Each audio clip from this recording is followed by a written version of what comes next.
Ini bio pertumbuhan tentang ikan di bibit-bibit ikan, rebon untuk petis, ada semuanya.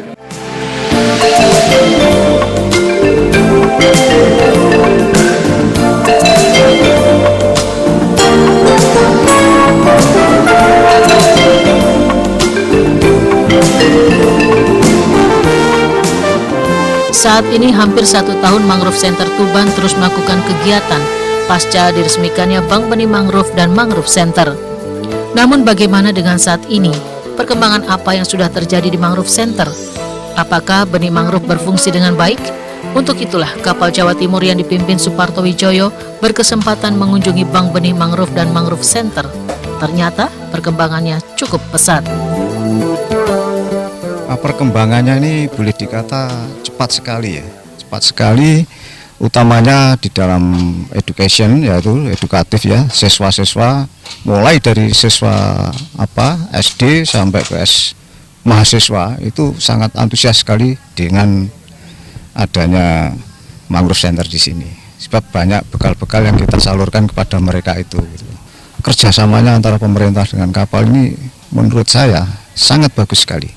Jadi saling memberikan respon itu. Pemerintah pun juga demikian, dari pihak kapal pun juga demikian. Jadi ada kerjasama yang baik antara kedua belah pihak ini dan dibantu oleh masyarakat begitu.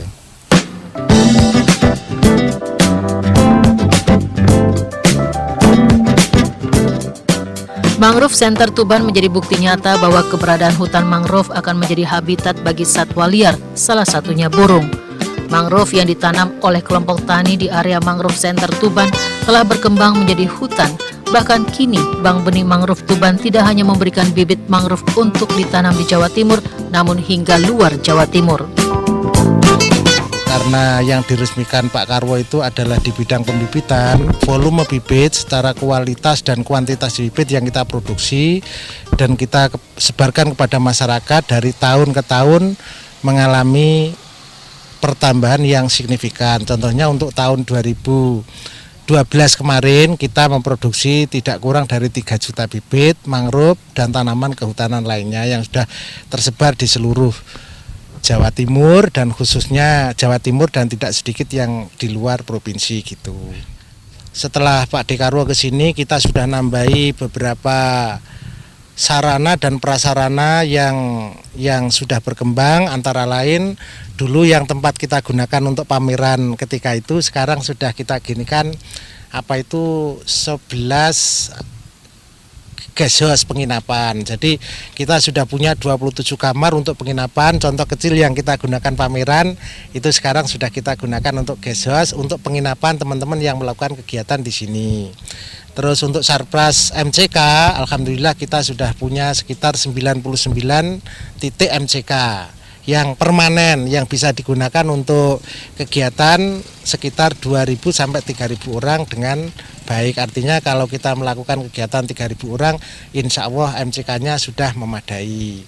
Terus aula-aula, jadi sepanjang pantai ini kita dirikan aula-aula untuk pertemuan, untuk kegiatan baik lewat pramuka, OSIS dan lain sebagainya, tapi kita titik beratkan pada isu-isu lingkungan demikian. Jadi intinya pasca diresmikan oleh Pak D di sini, secara kualitas maupun kuantitas pertumbuhannya maju dengan signifikan gitu, karena kebersamaan antara pengurus dan lain sebagainya, serta dukungan dari berbagai elemen, terutama dukungan dari pemerintah daerah tingkat 2 Tuban demikian.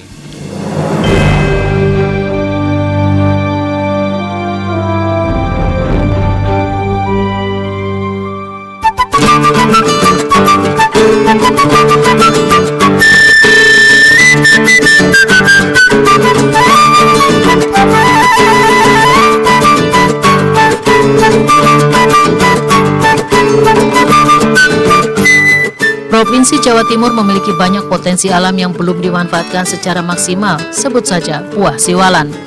Daerah penghasil siwalan yang cukup besar adalah Kabupaten Gresik. Siwalan menjadi sebuah heritage atau peninggalan yang sampai saat ini masih ada dan terus dikembangkan oleh masyarakat. Salah satu daerah di Kabupaten Gresik yang cukup banyak memiliki pohon siwalan ada di Desa Hendrosari. Di desa ini terdapat hampir 4.000 pohon siwalan yang dikelola 280 petani. Bahkan desa ini menjadikan air dari siwalan yang biasa disebut legen ini menjadi minuman khas Gresik sebagai pendamping makanan ayam bakar, karena memang desa ini menjadi salah satu tujuan wisata kuliner. Namun seiring dengan berkembangnya desa menjadi tujuan wisata kuliner, maka diperlukan suasana desa yang bersih, indah dan asri, jauh dari kesan kumuh dan kotor akibat sampah. Untuk itulah Kapal Jawa Timur memberikan pengetahuan melalui para pengabdi lingkungan yang ada di Kabupaten Gresik dengan membuat rumah kompos di Desa Hendrosari, Kecamatan Menganti, Gresik. Tidak hanya itu, Kapal Jawa Timur juga memberikan bantuan 2.500 bibit pohon, diantaranya pohon mahoni, nangka, dan trembesi untuk ditanam di sekeliling Danau Hendrosari. Selain itu, Kapal Jawa Timur juga memberikan 5.000 bibit ikan nila dan memberikan pupuk organik.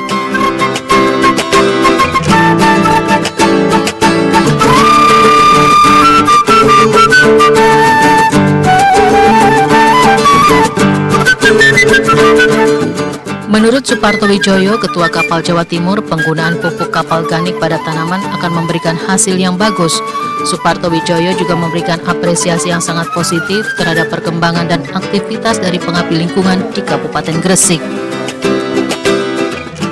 Kami mengajak kepada seluruh kader lingkungan di Desa Hendrosari, mari setelah dikukuhkannya Desa Hendrosari menjadi desa wisata kuliner, itu akan muspro apabila tidak dilakukan langkah-langkah untuk penyelamatan lingkungan, baik itu lingkungan untuk penghijauan maupun kebersihan lingkungan.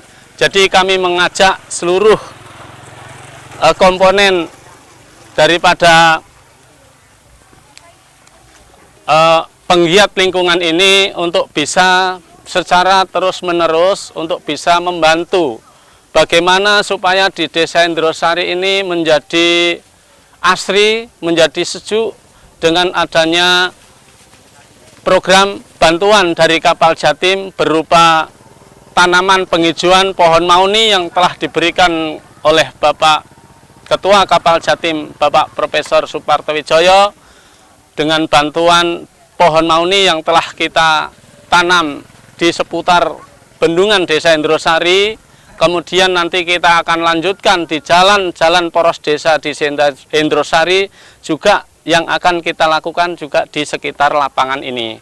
Jadi kalau kita sudah dicanangkan desa wisata kuliner, mestinya juga lingkungan harus kita garap. Nah, siapa yang menggarap?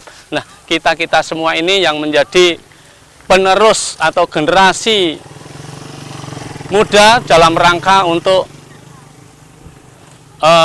menghijaukan Desa Hendrosari dengan program lingkungannya. Kami relawan pengabdi lingkungan siap membantu menjaga kebersihan, keindahan, dan keasrian Kabupaten Gresik bersama pemerintah Provinsi Pati Karo.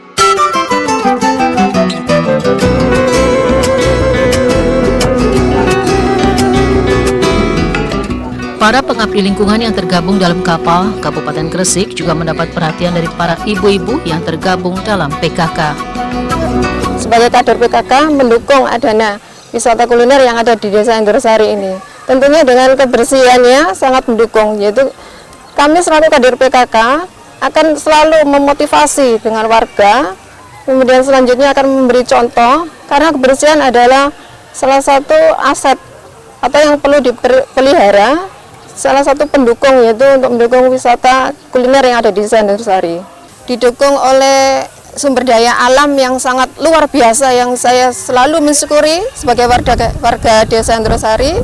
Tentunya tak lepas hasilnya dari pohon siwalan, ya, yaitu buah siwalannya sendiri yang selama ini kita hanya mengkonsumsi secara langsung, kemudian tidak menuntut kemungkinan untuk selanjutnya untuk kita kemas lagi atau kita kelola lagi. Salah satunya misalnya menjadi jenang siwalan atau keripik siwalan. Kalaupun nanti hasilnya melimpah ruah yang selama ini tidak hanya kita makan seperti biasa saja, atau kita bikin dawet siwalan yang selama ini sudah kita bikin, atau kolak siwalan gitu. Mungkin nanti bisa ada manisan siwalan atau asinan siwalan gitu. Dengan adanya kapal kami sangat berterima kasih bisa masuk ke Desa Indrosari ini, diharapkan nanti ada sinergi ya, kesinergian antara kapal dengan kita sebagai peduli lingkungan. Jadi di selain itu diharapkan nanti kerjasama yang bagus di segala bidang, sehingga kita bisa menciptakan desa kita sebagai desa yang kita harapkan, yaitu untuk menata ke depan, lebih maju dari yang sekarang.